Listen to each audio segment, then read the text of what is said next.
최근 노후 목욕탕에서 발생한 폭발 사고로 23명이 다쳤습니다.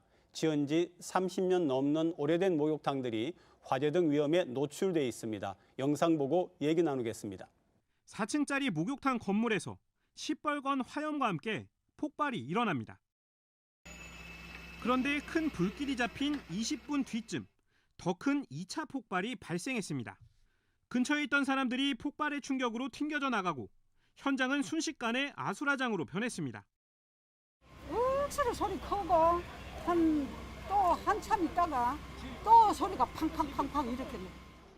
부상자 가운데 소방관 2명은 얼굴에 2도 화상을 입는 중상을 당했습니다. 지하층에 있던 보일러실 연료 탱크가 화재로 인한 고열로 폭발한 것으로 추정됩니다. 1층 보일러실로 연결되는 이 유류 탱크는 33년 전 건물 사용 승인을 받은 이후 단 한 번도 교체된 적 없는 것으로 파악됐습니다. 감식단은 유류 탱크 연결 배관이 모두 파손돼 있던 것을 확인하고 여기서 기름과 유증기가 새어나갔을 가능성을 조사 중입니다. 사고가 난 목욕탕은 수용 인원 100명 미만의 소규모 사업장인데 다중이용업소에 해당하지 않아 2년에 한 번 소방 안전교육 의무도 없고 매년 정기 안전점검을 받을 필요도 없었습니다. 부산 지역 목욕탕 710여 곳 가운데 절반 가까이가 이처럼 지어진 지 30년 넘은 노후시설인데다 화재에 취약한 기름 보일러를 쓰는 곳도 전체 15%인 109곳에 달합니다. 열흘 전이죠. 9월 1일에 목욕탕 폭발 사고가 일어나가지고 23명이 중경상을 입었는데요. 목욕탕 폭발이라고 하는 말 자체가 좀 의아합니다. 이제 지난 1일에 동구 좌천동에 위치한 네. 목욕탕에서 폭발이 있었습니다. 굉장히 큰 굉음이 들렸고 신속히 이제 출동한 소방 인력이 잘 진압했다라고 생각을 했습니다. 네. 그런데 갑자기 2차 연쇄 폭발이 생기면서 소방관 10명, 그리고 공무원 4명, 시민 6명을 포함해서 경찰 인력까지 네, 23명이 부상을 크게 입었죠. 그래서 소방본부에서 감식을 진행했습니다. 네. 1차 감식, 2차 감식까지 진행했는데 아직까지 정확한 원인을 규명하지는 못했고 추정한다고 네네. 합니다.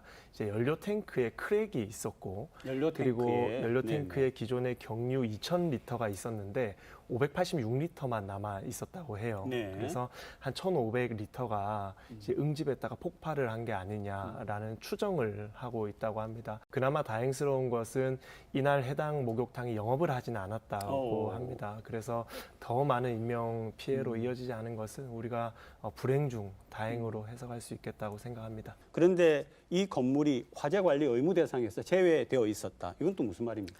네, 이제 많은 안전 사고가 있었으면서 이제 정부에서도 소방법 그리고 건축물 관리법을 통해서 노후화된 건물이나 다중 이용 시설에 대해서는 안전 관리, 화재 관리를 좀 철저하게 하고 있었던 편입니다. 네네. 다만 이번에 사고가 난 동구의 목욕탕은 말씀하신 것처럼 영세 목욕탕으로 분류가 됩니다. 네. 다중 이용 시설이 이제 화재나 그 재난 안전에 대한 관리 대상인데 목욕탕이 포함은 됩니다만 단 100인 이상이 들어갈 수 있는 찜질방이 있는 시설이 네네. 들어간 목욕탕만이 해당이 됩니다. 이번에 그러면은 뭐 조례 같은 걸 고쳐야 됩니까? 어떻게 해야 됩니까? 아니면 우선 그냥 관리만 하는 겁니까? 상위법 자체에서 소방법과 그리고 건축물 관리 방법에 들어가 있는 다중이용 업소의 규정을 좀 확대할 필요가 있습니다. 네. 지금까지는 다중이용 업소가 이제 규모가 좀 있는 그렇죠. 목욕탕이나 네네. 고시원 그리고 산후조리원, 학원 등이 들어가 있고요. 피난 약자 시설이라고 해서 의료시설이나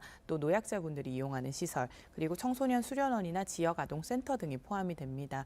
안타깝게도 이미 이전부터 재난안전사고에 노출이 되었던 건물이 하나하나 추가가 된 형태처럼 보이기도 합니다. 그렇기 때문에 이번 영세 목욕탕 같이 좀 노후화가 좀 심각한 건물에 대해서도 우리가 D2등급의 건축물 관리만 할 뿐만이 아니라 이러한 제외되어 있었지만 유류 창고가 있다든지 좀 위험 부담이 있는 건물은 포함을 시킬 대상으로 넣어야 할 것 같습니다. 그다음에 또 이제 목욕탕마다 굴뚝이 있지 않습니까? 지금 2019년 기준으로 해가지고 그 폐굴뚝이 300개가 넘는다고 얘기를 하는데 이건 무너지거나 또 태풍이나 뭐 이렇게 뭐 지진이나 이럴 경우에 위험한 거 아니에요? 네, 이제 과거에 이제 목욕탕에서 네. 온수를 만들고자 할 때 주로 땔감을 사용하거나 선박에 사용하는 벙커 CU라는 것이 있어요. 벙커 CU 많이 아주 들어봤죠. 네. 저품질의 네, 기름입니다. 그 연료들을 이용해서 이제 가열을 하다 보니까 사실은 굉장히 배출될 때 유해 요인이 많은 가스들이 나왔습니다. 그래서 아주 대기에 가까운 곳에 우리가 배출을 하자 해서 굴뚝을 세웠습니다. 네. 굴뚝을 세우지 않으면 목욕탕 허가를 내주지 않았습니다. 그런데 우리가 1990년대 들어서면서 LNG 가스나 또 아주 그 메탄 네, 네, 가스 배출이 적은 경유나 휘발유들이 등장하면서 사실은 굴뚝이 무용지물이 무용지물이 됐죠. 된 거죠. 네. 이 굴뚝 같은 경우에 지진이나 태풍이 일어나게 되면 아주 오래됐기 때문에 무너질 우려가 있습니다. 그래서 철거를 하자라는 것이 사실은 정론으로 떠올랐는데요. 하지만 이 목욕탕은 대부분이 사유재산입니다. 네. 그래서 네, 네. 주인이 원치 않는데 관에서 강제로 철거할 수도 없는 것이고 또 철거를 원한다고 하더라도 시민의 세금으로 사유재산을 리모델링 해주는 것은 사실은 일반론에 가까운 것은 아닙니다. 그래서 아직까지 해결을 못하고 있는 상황이다라고 보시면 됩니다. 약간 중앙정부의 지역 감성 부재와도 좀 결부가 된다라고 보입니다. 부산 같은 경우는 어쨌든 한국전쟁 이후에 우리 한국의 산업을 다시 부흥시키고 이제 그렇죠. 성장을 이끌어온 도시 아니겠습니까?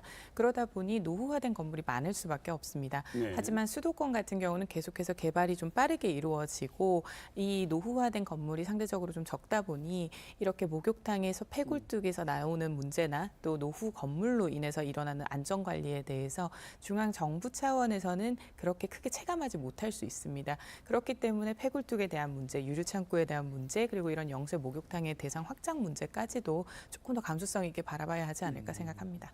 이번에 그 폭발 사고 때문에 소방관 분들이 다쳤잖아요. 그 중에 이제 두 분은 중상이라고 그렇게 들었습니다. 그러면은 공무 중에 다친 건데 여기에 대해서 어떤 보상이 있어야 되지 않습니까? 정부에서도 재해를 해결하기 위해서 업무를 하시다가 다친 소방관 분들의 보상 업무를 조금 더 일원화하는 데 좀 집중을 한 덕분에 사실상 이전보다는 이 재해 보상 업무가 통합 운영되면서 네. 보상을 받는 것도 좀 더 신속해지고 그 보상으로 인정되는 율도 높아지기는 했습니다. 해외 같은 경우에서는 이렇게 건물에 화재가 나거나 폭발 사고가 예상되는 경우에는 우선은 민간인을 포함을 해서 그 관계 공무원 같은 경우도 어느 정도 거리를 유지를 하고 그렇죠. 진행이 될 수 있도록 하는 사례들도 있습니다만 지금 현장을 가보시면 가벽이라든지 그 폴리스 라인조차 그렇게 크게 쳐져 있지는 않는 상황입니다. 네, 명확하게 공무 중 상해입니다. 네, 이제 네. 공상 같은 경우에는 우리 소방, 경찰 그리고 광역단체별로 매뉴얼들이 있습니다.